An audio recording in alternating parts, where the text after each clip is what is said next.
Paso. Buenas noches, les saluda Lorena, asesora consultoría internacional pública privada Galenos. Agradezco la participación a cada uno de ustedes al diplomado de soporte nutricional en pediatría y neonatología. El módulo que se va a desarrollar hoy día es vías de administración de la nutrición enteral y parental en pacientes neonatos y pediátricos, que estará a cargo del doctor Camilo Cárdenas Moreno desde Colombia. Para el buen desarrollo de la ponencia, les dejo algunas recomendaciones. Por favor, mantener sus micrófonos y cámaras apagadas, a menos que el ponente solicite su participación. Para los participantes que deseen solicitar la clase grabada, materiales de estudio certificado, les estaré dejando el número en el chat. Cualquier duda o consulta que tengan, va a responder el ponente al finalizar la ponencia. Buenas noches, doctor Camila, le doy el paso a su ponencia. Muy buenas noches, muchas gracias por la invitación en la noche de hoy. Un agradecimiento especial al Centro Internacional de Capacitación Profesional CIPAF y a ti por hacer esto posible desde la parte logística. Bien, eh, soy su oficial retirado de la Marina de Guerra de la especialidad de Sanidad Naval. Tengo dos carreras en el área de la salud, una en enfermería, otra en radiología e imágenes diagnósticas. Cuento con diplomados en medicina táctica, salud operacional, radiología forense, salud pública y docencia y didáctica universitaria. Bien, interrogo si el audio es bueno. Por favor, ¿me podrías confirmar? ¿El audio es adecuado? Sí, doctor, sí se lo escucha bien. Dale, perfecto. Muchas gracias. Bueno, sin más preámbulos, vamos a comenzar la capacitación. Perfecto.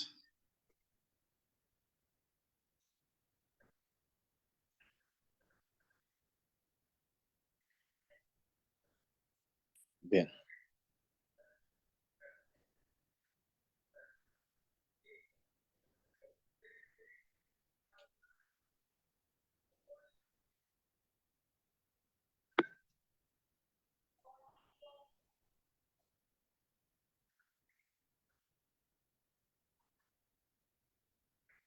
Bueno, el día de hoy vamos a hablar sobre vías de administración enteral y parenteral, tanto en neonatología como en pediatría. ¿Listo? Bien, vamos a tener en cuenta entonces que es importante ya a partir que el concepto de neonatología, vamos a hacer especial referencia a aquellas edades inferiores a 30 días de nacido. ¿Listo? Entonces, cuando hablamos de neonatología, vamos a hacer referencia al primer mes de vida. ¿Listo? A partir de allí, pues ya vamos a considerarlo como pediatría. Bien. Bueno, a continuación vamos a traer en trascendencia, ¿listo? La infancia. Decimos entonces en este orden de ideas que es una etapa de constante crecimiento y de constante desarrollo, donde ¿qué? Donde la alimentación va a jugar un papel sumamente importante y donde los requerimientos en cuanto a la administración de líquidos, energía y nutrientes tienen que ir aumentando dependiendo la edad del bebé. Bueno, hay que tener presente que ellos presentan mayor susceptibilidad de poderse enfermar y de tener etapas o momentos de desnutrición. ¿Debido a qué? A que están en etapa de crecimiento, debido a que no pueden administrar de forma propia, independiente, su nutrición, ¿ya? Sino que son totalmente dependientes de una persona que esté todo el tiempo al tanto de su situación. Tienen mayor riesgo cuando es menor la edad, ya que son más susceptibles, son más dependientes y son más frágiles, ¿listo? Y de una u otra manera va a comprometer el correcto crecimiento y desarrollo del menor. Esto entonces la nutrición radica no en cantidad, sino en calidad. El tratamiento de un niño enfermo es distinto al de un paciente adulto, debido a que se va a tener en cuenta la talla y el peso, así como el índice de masa corporal. Para la nutrición parenteral hay que tener entonces presente que ella se encarga de aportar una serie de nutrientes por una vía de acceso venoso mediante catéteres específicos, ¿listo? Entonces hay diferencias puntuales entre administración tanto parenteral como enteral, ¿listo? Dentro de los objetivos que vale la pena resaltar es administrar una adecuada cantidad de calorías y de proteínas con el fin de poder evitar todo lo que son balances energéticos y proteicos negativos, ¿listo? Así como pasar a cubrir una serie de necesidades nutricionales con el objetivo de mantener la salud, crecimiento y desarrollo del menor. La nutrición parenteral, por su parte, va a estar indicada en pacientes infantiles que requieran ¿qué? Que requieran un ayuno absoluto durante un periodo igual o superior a 5 días. Muchas veces se realiza este ayuno con el objetivo de ¿qué? Con el objetivo de realizar un examen, con el objetivo de realizar un paraclínico, estudio específico o especializado, o en el momento de poder llevarlo a sala de cirugías para una intervención quirúrgica. Bien, por favor, a aquellas personas que tienen el audio encendido, les agradezco si por favor lo apagamos para continuar con la capacitación, ¿de acuerdo? Bien, hay que tener entonces presente que esta nutrición parenteral está indicada en pacientes infantiles, ya que por su parte no pueden cubrir sus requerimientos propios, ya sea por vía oral o por vía enteral, ¿listo? Dentro de los primeros 5 a 7 días. Esto con una ingesta inferior al 50% de sus necesidades. Entonces, ¿a qué análisis podemos llegar? Ya un paciente menor de edad que por su parte no está ingiriendo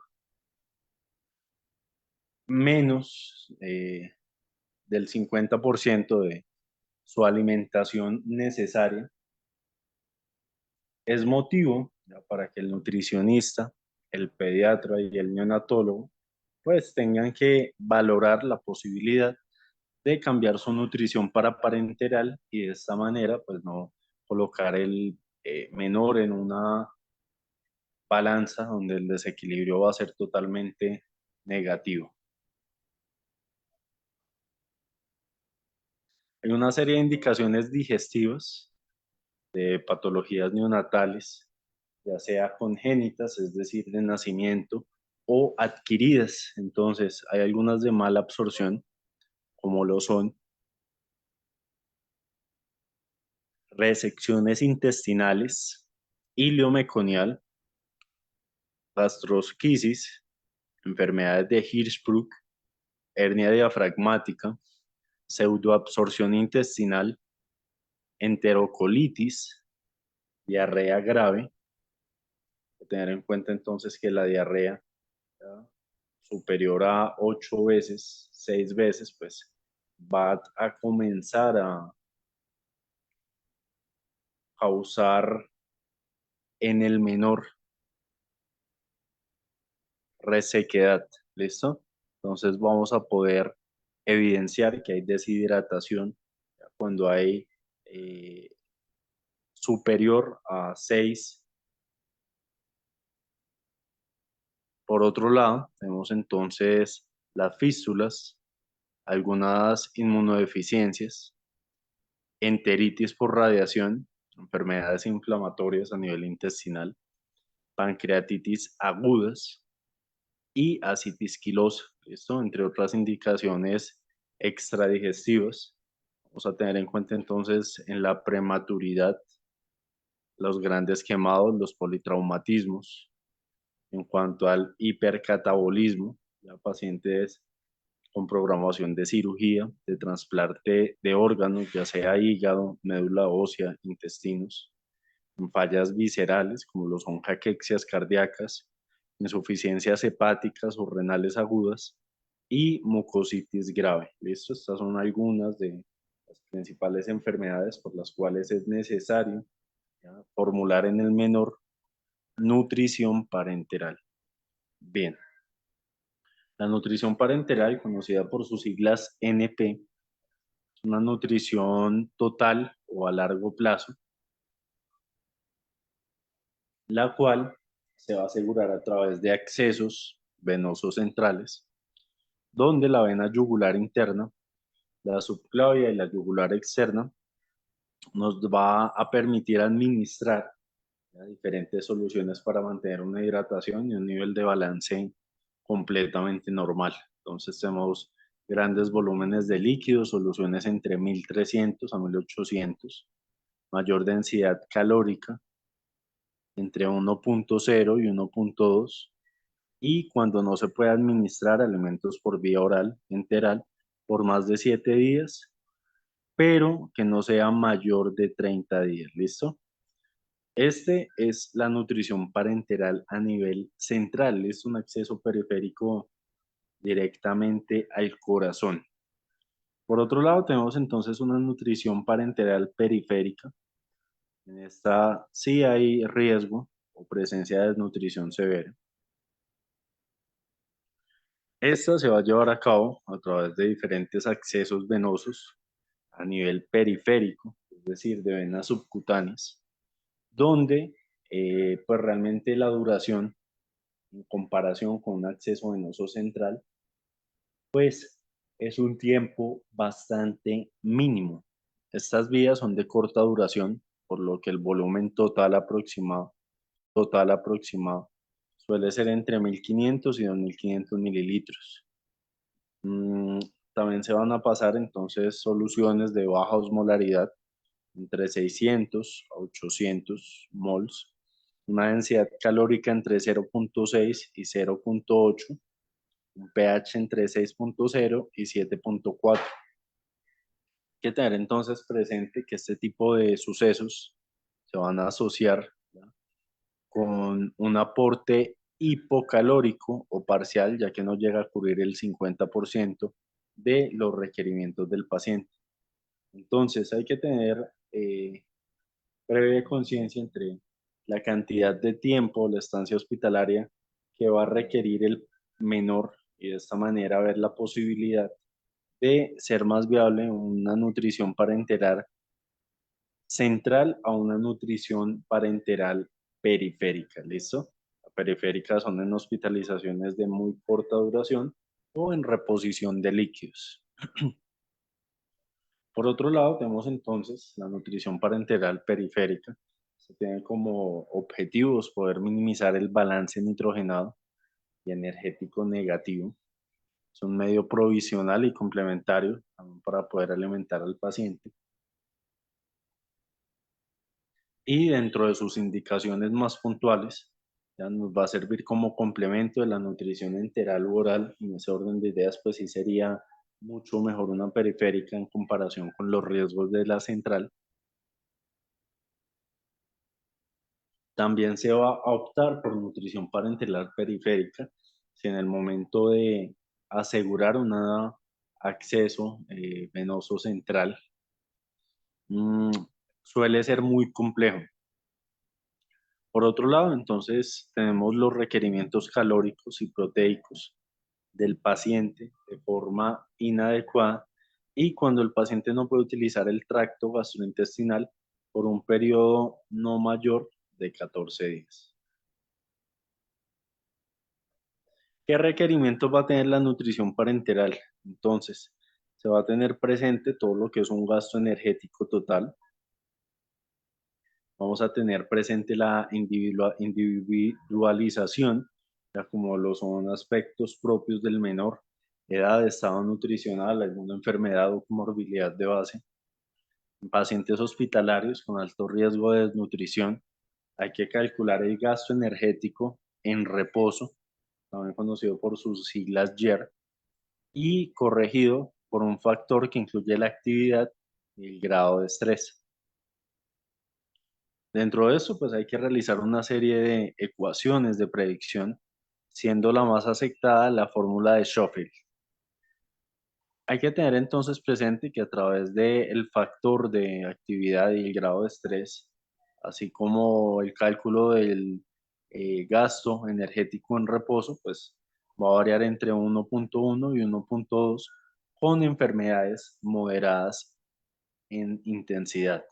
Por otro lado, entonces va a aumentar un poco entre 1.5 y 1.6 en situaciones graves. A partir de allí, vamos a tener entonces presente una serie de requerimientos proteicos. Este tipo de requerimientos pues, van a hacer alusión a entre un 12 y un 16%. El neonato pretérmino va a tener un aporte mínimo de 1.5 gramos sobre kilogramos día para evitar el balance nitrogenado negativo. ¿Listo?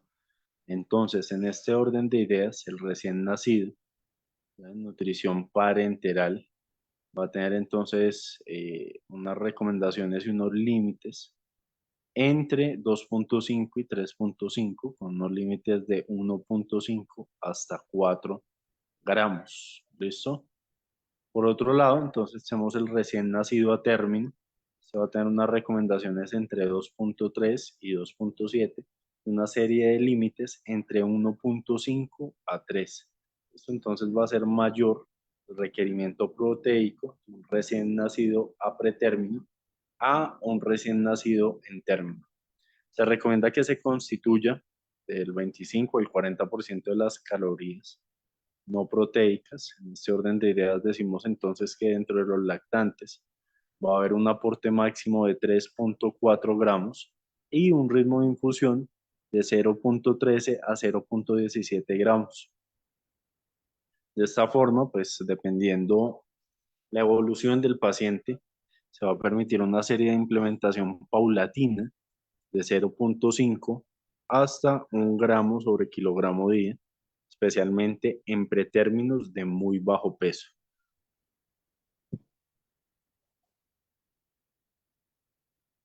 En cuanto a los requerimientos de glucosa, entonces hay una dosis inicial y hay una dosis máxima. En recién nacidos a pretérmino, esta dosis inicial va a ser de 4.8 hasta una dosis máxima de 16.18, depende de los requerimientos del paciente. Y hasta 2 años va a tener una dosis inicial de 5 a 7 y una dosis máxima de 16 a 18 gramos sobre kilogramos. En cuanto a requerimientos de administración de agua y electrolitos, entonces en función de la edad, del peso corporal y del estado de hidratación del paciente, vamos a tener en cuenta que en el primer año, al primer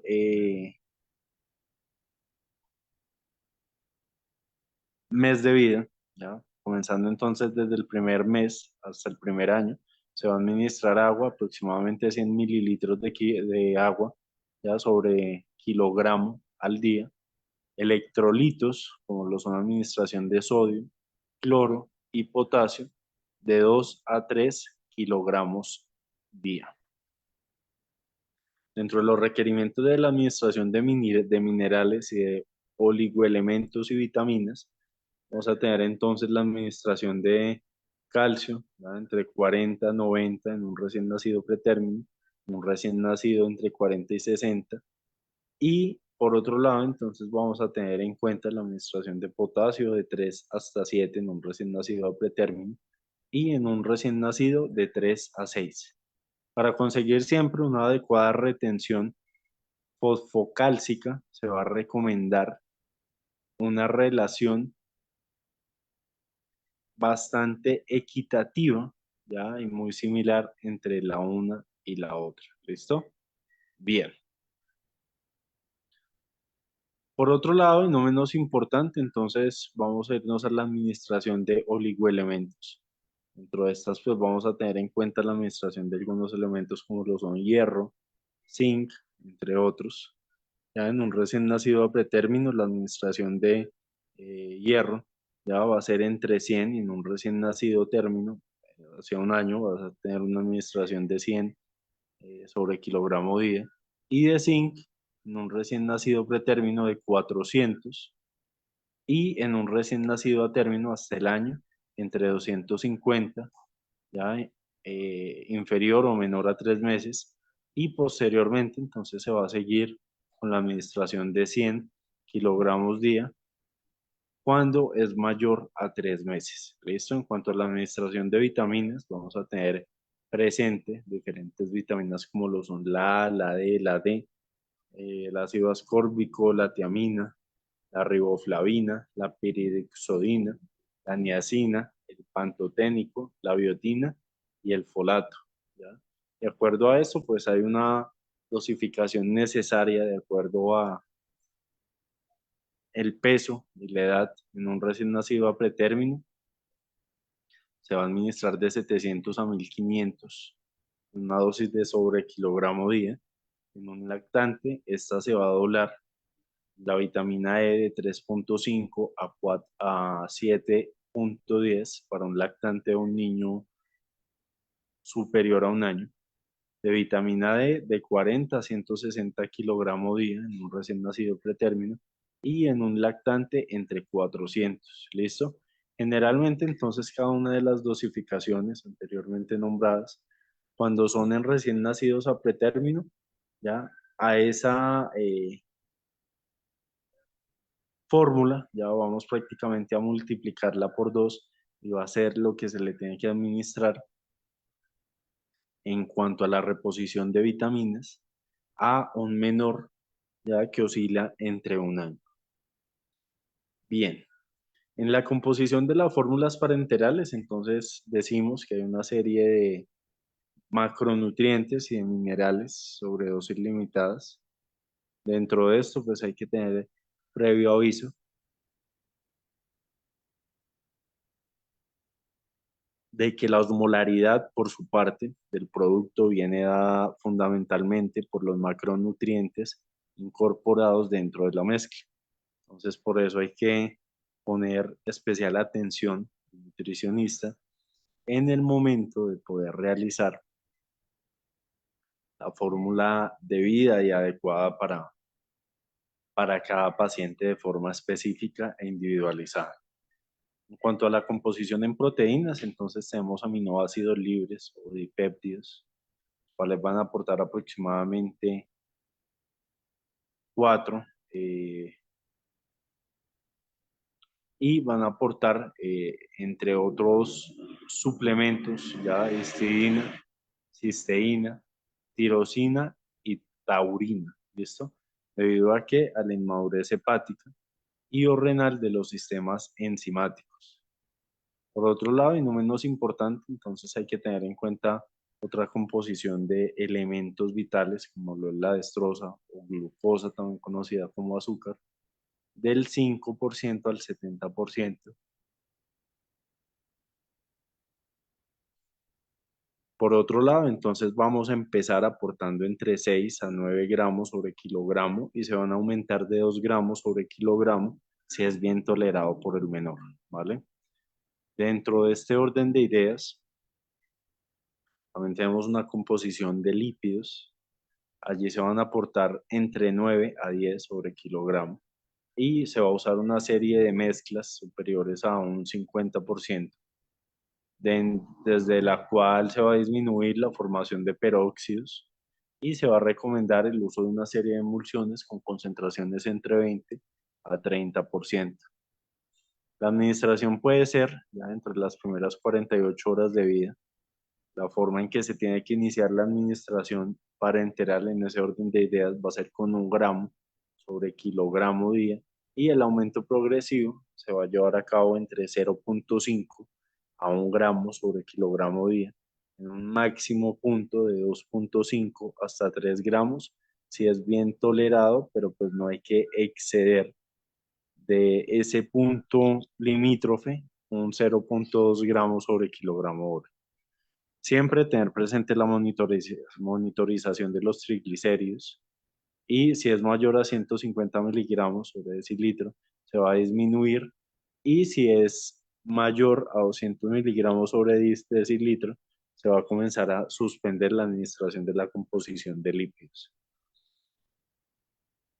Dentro de la composición en electrolitos, entonces, cabe rescatar el potasio y el sodio, que van a aportar como el cloruro y el acetato fosfato. En ese orden de ideas se recomienda utilizar las presentaciones de menor concentración. Y en cuanto a las vitaminas, administrar en lo posible multivitamínicos intravenosos, entre otros. Para la nutrición enteral, ya y no menos importante, entonces decimos que esto va a utilizar de forma directa ya la vía digestiva. Va a incluir todo lo que son aportes, tanto a nivel oral como realizados mediante la infusión directa sobre el estómago o intestino a través de una sonda o de un estómago. Hay que tener entonces presente una serie de conjunto de medidas destinadas a suministrar al organismo energía y nutrientes de forma alterna o como complemento a la alimentación oral ordinaria con el objetivo de poder recuperar o poder mantener el estado nutricional del paciente. Dentro de la nutrición enteral, entonces vamos a tener presente que siempre que la vía digestiva pueda utilizarse total o parcialmente, va a ser una excelente opción poder habilitar la nutrición enteral. La preferencia de la nutrición enteral sobre la nutrición parenteral se va a basar en que es más fisiológica y va a tener menos complicaciones de compromiso, pues por el uso de sondas, ya, y la eh, realización de procedimientos invasivos. ¿Qué indicaciones vamos a tener en cuenta entonces para una ingesta enteral? Ya vamos a tener una ingesta oral insuficiente y un retraso en el crecimiento. Van a ser dos factores puntuales ya, para poder crecer por lo menos un mes en niños menor a 2 años. Ya dentro del retraso en el crecimiento, entonces se puede rescatar todo lo que son pliegues principales para la edad, la disminución en la velocidad de crecimiento mayor a 2 centímetros sobre año precedente y la pérdida de peso o sin ganancia ponderal mayor a 3 meses en 2 años. Cuando hablamos de ingesta oral insuficiente, entonces vamos a hacer relación al tiempo de alimentación en niños con discapacidad mayor de 4 a 6 horas sobre día y la imposibilidad de poder complementar una serie de requerimientos entre un 60 y un 80% por más de 10 días.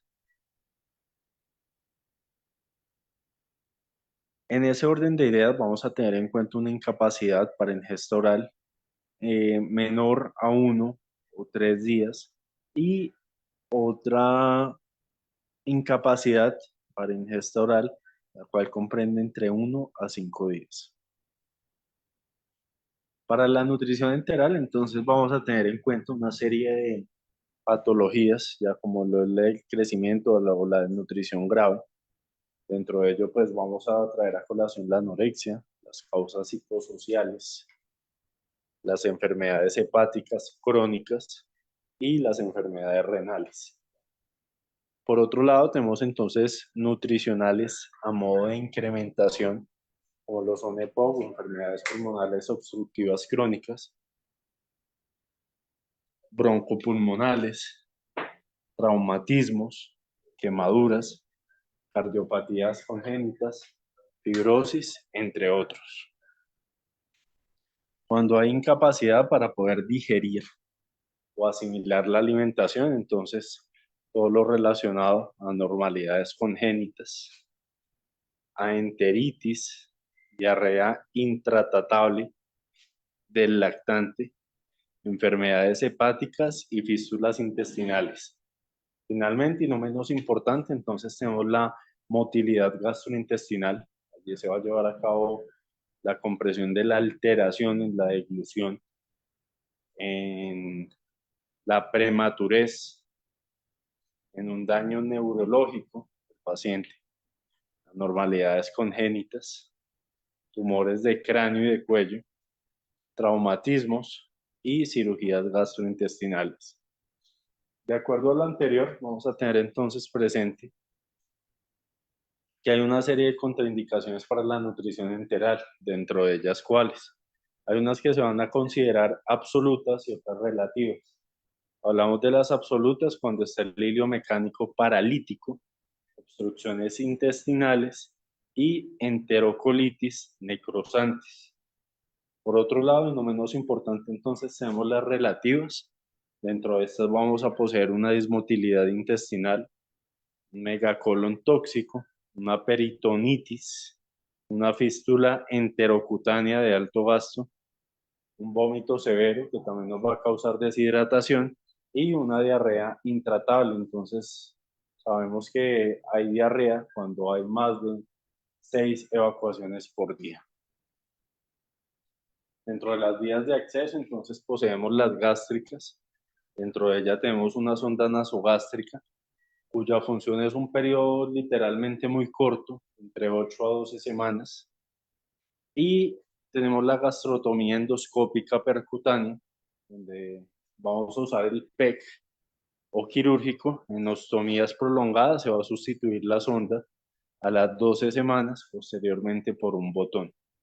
Por otro lado, tenemos entonces la transfilórica, nasoduodenal o nasoyeyuyenal y una sonda u ostomía. Bien, para la sonda nasoenteral, entonces vamos a tener presente que son algunas sondas temporales, son algunas ondas de tiempo muy reducido, inferior a 10 días. En esta es posible la alimentación eh, mucho más fuerte, ya en comparación con la alimentación gástrica, la cual no vendría siendo posible. ¿Listo? La sonda nasoenteral, cabe rescatar que esta tiene una serie de complicaciones, de perforaciones intestinales. Va a tener en cuenta roturas de varices, salidas, desplazamiento y obstrucciones de la sonda. En la sonda nasogástrica, por su parte, va a estar enfocada en niños mayores por la presencia de dientes y el reflejo nauseoso. Dentro de ella, pues vamos a tener presente todo lo que son úlceras nasofaringias, necrosis nasal, sinusitis, esofagitis, otitis, entre otras. Bien. Dentro de las ondas ya permanentes, cabe rescatar el uso de la gastrostomía y de la yeyunostomía. Dentro de la gastrostomía, vamos a tener en cuenta la alimentación a largo plazo, la infusión de grandes volúmenes de alimento, donde va a haber riesgo de obstrucción, pero en este caso de poder colocar una sonda permanente de gastrostomía, pues realmente va a tener un riesgo muy mínimo de obstrucción, por no decir que casi eh, muy poco, ¿no? Hay que tener en cuenta entonces unas características puntuales. Estas son hechas de látex o de silicón. Pueden contener dos accesos para la administración simultánea, tanto de alimentos como de medicamentos. ¿Listo? Entonces se va a usar la misma sonda, únicamente que tiene una bifurcación y siempre antes de, al finalizar ya la administración de cada una de estas, pues es muy bueno lavarlo con agua estéril para que haya una muy buena asepsia y una higiene de estas ondas en el momento de administrar tanto alimentación como medicamentos. Dentro de las complicaciones es inevitable, ¿ya? Posibilidades de infección dentro del sitio de la colocación, necrosis de la piel, traumatismos esofágicos, separación del estómago de la pared abdominal, fuga de contenido gástrico, entre otros. En cuanto a la yeyunostomía, esta no se aconseja para periodos prolongados a 6 meses. Va a haber una infusión continua y una progresión paulatina de la fórmula. Se va a estar presente también una serie de complicaciones, como lo es perforación hemorrágica, infección del sitio de inserción obstrucción intestinal, fuga del contenido gástrico, entre otros. Dentro de los cuidados que hay que tener con este tipo de materiales en nutrición enteral, siempre es el lavado de la sonda con un bolo de agua destilada tibia. Eso en preferencia, pero pues si no se cuenta, se puede realizar con agua estéril. Esta va a continuar de cada 6 a 8 horas, ya posteriormente a una medicación constante. La sonda nasogástrica se debe cambiar entre 7 a 10 días, la nasoduodenal de 8 a 10 días y el de silicona o poliuterano va a tener un tiempo máximo de uso de hasta un mes. Bien, dependiendo, cada una de estas, pues vamos a clasificarlas en continua, cíclicas e intermitentes. ¿Listo? Decimos entonces que son continuas cuando hay una nutrición postpilórica, cíclica, dado el caso de que haya alguna enfermedad inflamatoria intestinal, intermitente cuando es la estimulación en cuanto a hambre y saciedad. Dentro de los volúmenes de infusión, en la continua, en los lactantes, esta debe ser entre 1 a 2 mililitros sobre kilogramo hora y hasta 6 mililitros sobre kilogramo hora. De 1 a 6 años va a tener entonces la administración de 1 mililitro sobre kilogramo hora hasta 5. Mayores de 7 años, de 25 mililitros hasta 100 a 150 mililitros hora. En cuanto a la cíclica, va a estar de 8 a 12 horas en continua administración en horario nocturno y intermitente se va a realizar entonces a partir de bolos de 4 a 8 al día en una duración cada bolo entre 15 a 45 minutos. En pacientes inferiores a 12 meses hay que iniciar de 10 a 15 mililitros sobre kilogramo de cada 2 a 3 horas y se va a avanzar de 10 a 30 mililitros por toma. ¿Listo? En pacientes de 1 a 6 años se va a administrar de 5 a 10 mililitros sobre kilogramo de cada 2 a 3 horas y se va a subir en un máximo de hasta 30 a 45 mililitros como máximo. En cuanto a la elección de la fórmula, esto ya queda realmente más enfocado dependiendo las características, dependiendo las necesidades que pueda identificar el nutricionista y se debe individualizar eligiendo la mejor para cada paciente. ¿En cuanto a qué? En cuanto a un buen estado nutricional, en cuanto a la edad, a los requerimientos nutricionales, a las enfermedades de base y a la función gastrointestinal. Dentro de los requerimientos de la nutrición enteral, entonces cabe destacar que esta debe realizarse siempre de forma individualizada, según la edad, el estado de nutrición y la enfermedad de base del menor.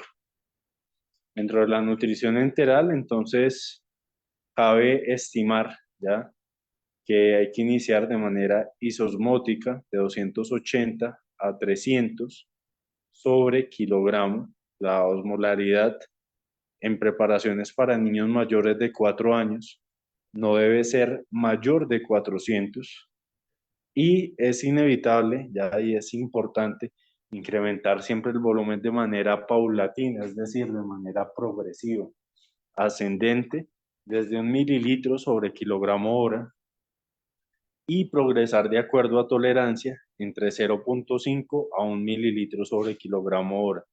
Esto se va a realizar de cada 12 a 24 horas, realizando siempre un aporte máximo de 0,24 mililitros sobre kilogramo en pacientes con un ayuno prolongado. Bien, de acuerdo a las fórmulas para nutrición enteral, entonces tenemos unas completas, tenemos unas incompletas. En las incompletas se va a dar dietas modulares y suplementos nutricionales con alto contenido calórico. En las completas se va a administrar de acuerdo a la presentación de nutrientes y de acuerdo a la densidad. Entonces, de acuerdo a la presentación de nutrientes, vamos a clasificarlas en poliméricas, en oligoméricas y en monoméricas. De acuerdo a la densidad, entonces vamos a clasificarlas de acuerdo a las calorías. Estas son estándar o isocalóricas y también hipercalóricas. ¿Listo? Hay también la administración por densidad en cuanto a proteínas. ¿Ya? Dentro de las proteínas vamos a definirlas en normoproteicas y en hiperproteicas. En cuanto a la osmolaridad, vamos a clasificarlas en isotónicas y en la grasa va a estar siempre estándar, mayor al 20%, bajas en grasa y entre 5 y 20% libre en grasa. Cuando hay insuficiencia respiratoria, entonces lo más indicado es complementarlo con un mayor aporte de grasas para tener una mayor producción de CO2. Cuando son encefalopatías hepáticas, ya por su parte, pues hay que tener en cuenta una alta concentración de AA ramificado y una baja concentración de AA aromáticos y de metionina o de predominio de CH sobre grasas. En cuanto a insuficiencias renales, se recomienda menos proteínas, siempre menor al 6%, hipercalóricas y con una baja carga renal de solutos y fosfatos. En cuanto a las fórmulas especializadas, se va a encargar de incluir todo lo que son una serie de sustratos adicionales diseñados siempre para el adulto. Para la elección de la fórmula, entonces hay que tener en cuenta el grupo de la edad y la fórmula. Decimos entonces que en prematuros se van a administrar algunas fórmulas específicas de mayor densidad calórica, proteínas hidrolizadas y muy poca lactosa. En aquellos que son menor a un año, leche humana o fórmulas de inicio o de seguimiento. Entre 1 y 6 años, fórmulas poliméricas pediátricas de manera estándar, como lo son normoproteicas, isocalóricas, isotónicas y de baja carga renal de solutos. En aquellos que son mayor a 6 años, se pueden utilizar prácticamente las fórmulas de adultos.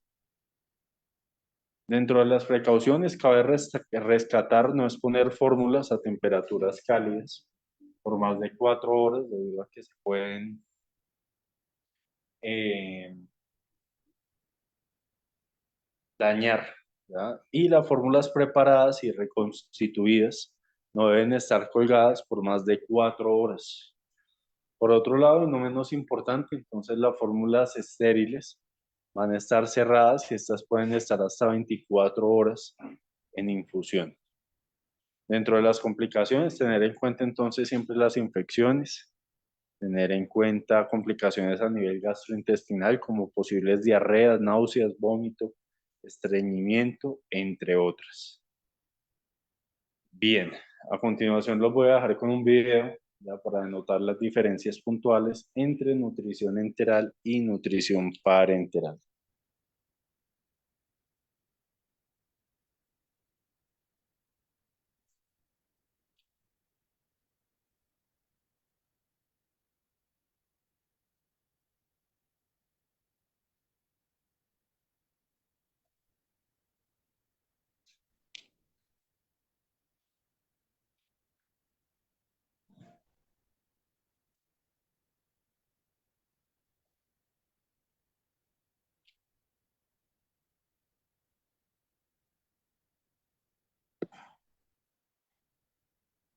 Hola, hola, les doy la bienvenida a mi canal Nutriendo Verdades. El día de hoy les he preparado el tema de nutrición enteral y parenteral, donde hablaremos brevemente acerca de las generalidades y las vías de acceso para cada una de estas.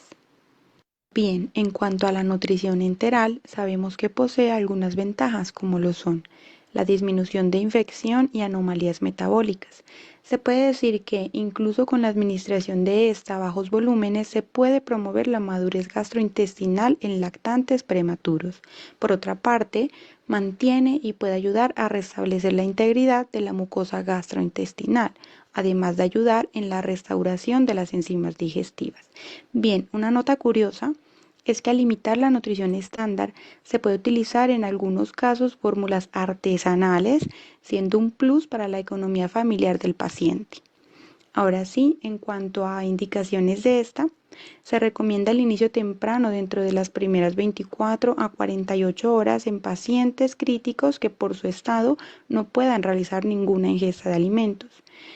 Esta es fundamental en pacientes con desnutrición o riesgo de desnutrición que presenten una ingesta oral inadecuada o insegura. También indicada en pacientes con el tracto gastrointestinal funcionante, así como en aquellos que presenten trastornos de deglución, neurológicos, ventilación mecánica invasiva, coma, retraso mental grave, parálisis cerebral que afecta las capacidades motoras, traumatismo facial, fístula traqueoesofágica, prematurez menor de 34 semanas, pancreatitis, fibrosis quística, entre otros. Bueno, aquí encontramos dos vías de acceso en base al tiempo. Una de corto plazo que será menor o igual a 4 semanas y una de largo plazo siendo mayor a 4 semanas. En cuanto a la primera, hablamos de 3 vías. La orogástrica, que se coloca por la boca hasta el estómago, teniendo la ventaja de no obstruir las fosas nasales, lo cual permite una entrada adecuada de aire, pero no se recomienda el uso de esta si el paciente presenta náuseas o se pretende estimular la vía oral. La nasogástrica es la que se coloca desde el orificio de la nariz hasta el estómago. Suena difícil, pero es muy sencillo. Sin embargo, puede dislocarse fácilmente favoreciendo la irritación nasal. Por último, encontramos la transpilórica. Esta se puede colocar por la boca o por la nariz hasta que pase el píloro, pudiendo llegar solo hasta el duodeno o avanzarse hasta el yeyuno. Por lo general, se recomienda el uso de esta en pacientes con riesgo de broncoaspiración o vaciamiento gástrico retardado. La desventaja de esta es que se disloca fácilmente teniendo que utilizar radiografías para verificar su posición.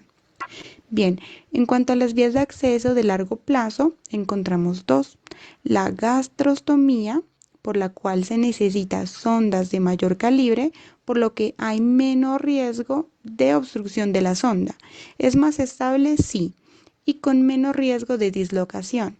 Se puede colocar por endoscopia sin tantas complicaciones quirúrgicamente, por lo cual requeriría de 5 días de cicatrización, entrando en ayuno, a diferencia de las que se colocan por endoscopia. Y la yeyunostomía, que van directamente al intestino delgado. Esta se hace quirúrgicamente requiriendo los 5 días de ayuno para su cicatrización y existen dos tipos de sonda de yeyunostomía. Un tubo de gastrostomía que tiene una extensión la cual avanza a través del píloro hasta el yeyuno, o un tubo de silicono látex que se implanta en yeyuno quirúrgicamente creando un tejido subseroso en este. Ahora hablaremos acerca de la nutrición parenteral, la cual también posee ciertas ventajas como aportar los macronutrientes, micronutrientes y algunos fármacos directamente en el torrente sanguíneo mediante vena periférica o central. Ustedes se preguntarán por qué las palabras algunos fármacos están en rojo, pues porque así la teoría lo diga, se considera un acto que no se debe llevar a la práctica, pues esta vía se debe respetar específicamente para nutrir al paciente. Bueno, otra ventaja es el mantenimiento del estado nutricional del paciente, así como su musculatura y función inmunológica. Esto es posible por la atenuación del catabolismo proteico. Bien, las indicaciones de este tipo de nutrición son cuando el paciente presenta alteraciones del tracto gastrointestinal o incapacidad para establecer un acceso enteral. Se debe iniciar nutrición parenteral complementaria a la nutrición enteral cuando no se ha logrado alcanzar más del 60% de las necesidades nutricionales. Bueno, está indicada cuando existen patologías como síndrome de intestino corto o resección masiva de este, enteritis por radiación, diarrea severa o esteatorrea, pancreatitis aguda necrotizante o acompañada de dolor abdominal aún aportando nutrientes a yeyuno. Y finalmente, ante la presencia de hilio paralítico, isquemia intestinal, obstrucción intestinal y sangrado del tubo digestivo. Ya para terminar, encontramos dos vías de acceso para la nutrición parenteral.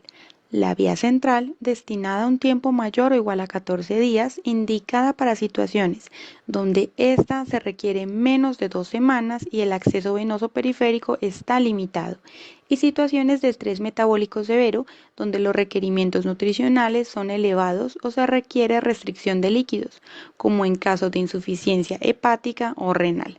Finalmente encontramos la vía periférica destinada a un tiempo menor a 14 días. Ojo, esta no es recomendada en pacientes con restricción de líquidos. Está indicada como aporte suplementario a la nutrición enteral cuando ésta no cubre las demandas nutricionales del paciente. Es muy importante tener en cuenta la osmolaridad que cada vía soporta, pues la central es de 1300 a 1800 miliosmoles y la periférica de 600 a 900. En esta última, si se excede, puede ocasionar flebitis. Eso es todo.